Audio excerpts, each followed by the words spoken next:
আজকে দিদুনের সাথে সরস্বতী পূজায় আমাদের ভিডিও। দিদুনের একটু মন খারাপ, কারণ আছে মন খারাপের। আর এখানে আমি সীমা দাস আর অঞ্জনা বৌদি। নমস্কার, কেমন আছেন সবাই? আশা করছি সবাই অনেক অনেক ভালো আছেন। আমি সীমা দাস আইডি থেকে আপনাদেরকে অনেক অনেক স্বাগত জানাই। সকালবেলা চান্দান করে বাজারে গেছিলাম ফুল আনতে। ওখান থেকে ফুল নিয়ে আসার পর আবার গাছের ফুলগুলোও তুলে নিচ্ছি।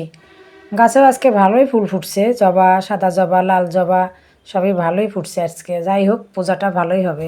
সকালবেলা ঘুম থেকে উঠেই ঘর বাড়ি ঝাড়ু দিয়ে এই যে একটু গোছ গাছ করে মুছে ধুয়েও নিচ্ছি তাড়াহুড়া করে, কারণ পূজা তো সকাল সকাল, সবাই জানেন পূজা এবার সকাল সকাল, কারণ আগের দিন পঞ্চমী লাগছে দুইটাই, আজকে মনে হয় 10:30টার মধ্যেই ছেড়ে যাবে পঞ্চমী। এরপর আমি চান্দান সারে এই যে চলে আইছি ফুলের দোকানে, মানে সদ্য ফুল নেওয়ার জন্যে। গতকাল নিতে পারতাম, কিন্তু নিলাম না, যে বাসি হয়ে যাবে ফুল, যার জন্য চলে এলাম দোকানে। দোকান থেকে যখনই নেন তখনই তাজা, বাসি নাই কোনো। এই যে বাজারঘাটও করা হয়েছে খিচুড়ির জন্য, সব কিছু নেওয়া হয়েছে, চাল ডাল তেল লবণের থেকে শুরু করে যা যা খিচুড়িতে সব নেওয়া হয়েছে, বাদাম।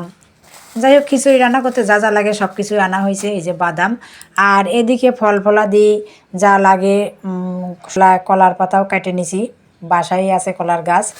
আর এই যে ফুল, সেই ফুল নিয়ে আসলাম। 30 টাকার ফুল, ফুলগুলো কেমন হয়েছে বলবেন, অনেক সুন্দর লাগছে আমার। 30 টাকার এত সুন্দর যে ফুল হবে আমি ভাবতেই পারিনি। আমি তো ভাবছি মনে হয় 50 টাকা চায়া বসবি, দেখলাম না, 30 টাকায় এই সুন্দর ফুলগুলো পেয়ে গেছি আমি। এই দেখেন, 30 টাকা ফুল ভাবা যায়, অনেক সুন্দর। এই দেখেন, সম্পূর্ণভাবে দেখালাম, খুব সুন্দর না? পরে আমি কি করলাম, মানে বাসার গাছের ফুলগুলিও তুলে নিচ্ছি, জবা, সাদা জবা, লাল জবা, তুলসী পাতা, তারপরে দূর্বা, বেল পাতা, এগুলো একে সব কিছুই উঠাই নিলাম।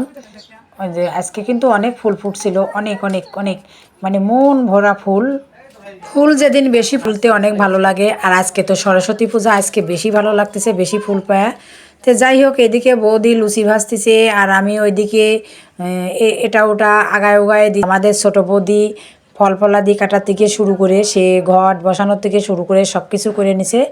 আর আমরা পূজার দিনে সরস্বতী পূজা 3জন একসাথেই করি, যার জন্য সমস্যা হয় না। এদিকে ঘরের পূজাও সারিয়ে নিলাম, কারণ ঠাকুর আসতে দেরি করতেছিল বলে ঘরের পূজাটা আগেই করে নিলাম। আর এদিকে ঠাকুরও চলে আসছে, আর আমার দিদুনের আজকে হাতে খড়ি, ঠাকুরের হাতে স্লেট দেখে বুঝতেই পারছেন আমার দিদুনের আজকে হাতে খড়ি। ঠাকুরের এদিকে প্রায় শেষের দিকে।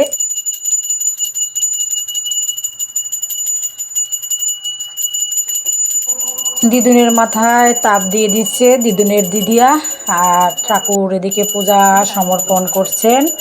আর আমিও আমার মেয়েকে দিলাম, আপনাদের দাদাকেও দিলাম, আর আমিও নিলাম। আর এদিকে এই দেখুন কি সুন্দর করে আমার দিদুন বসে বসে লিখছে, বাপরে বাপ, অপরিচিত একজন লোকের হাত ধরে যে লিখছে, অবাক হয়ে যাচ্ছি। ও সকাল থেকে সেই আগ্রহ নিয়ে বসে আছে, তার আজকে হাতে খড়ি হবে, যার জন্য সে সেই খুশি। জানেন একটা মজার কথা, ওকে জিজ্ঞাসা করা হয়েছিল, দিদুন তুমি আজ এত খুশি কেন? বলতেছে আমার আজকে বিয়ে। আমার খুব ভালো লাগছিল যে হাতে করি, ও বিয়ের কি বুঝলো, এটুকুই বুঝলাম না, সেই মহা খুশি। ভালো লাগছে কথাটা, যে ওর আজকে বিয়ে। তো যাই হোক, অনেক গুরুত্বপূর্ণ দিন ওর কাছে আজকে, ওর জীবনের প্রথম হাতে খড়ি হলো। আর এই দেখেন কি সুন্দর করে পূজা করতেছে। আমরা বলেছিলাম আজকে হাতে খড়ি হলো, একটু পূজা দাও তো। যাই হোক, লক্ষ্মীর মতো করে অনেক সুন্দর করে পূজা দিল। এদিকে প্রসাদ খাওয়ার পর বৌদি আবার চা এনে দিল, চাটা খাওয়ার দুপুরের রান্না বান্নার কাজে। মুগ ডাল দিয়ে খিচুড়ি হবে, বাঁধাকপির ঘন্ট, আর আলুকপির রসা, সাথে আলু ভাজা, বেগুন ভাজা, আর এই যে খিচুড়ির মধ্যে মটরশুঁটিও দেওয়া হয়েছিল, বাদাম। এইদিকে আমি ভেজে নিচ্ছি ফুলকপি, সুন্দর করে ভেজে নেব। আর সেই সাথে বৌদি ঘন্টটা করছে, বৌদির ঘন্ট রান্না করা শেষ।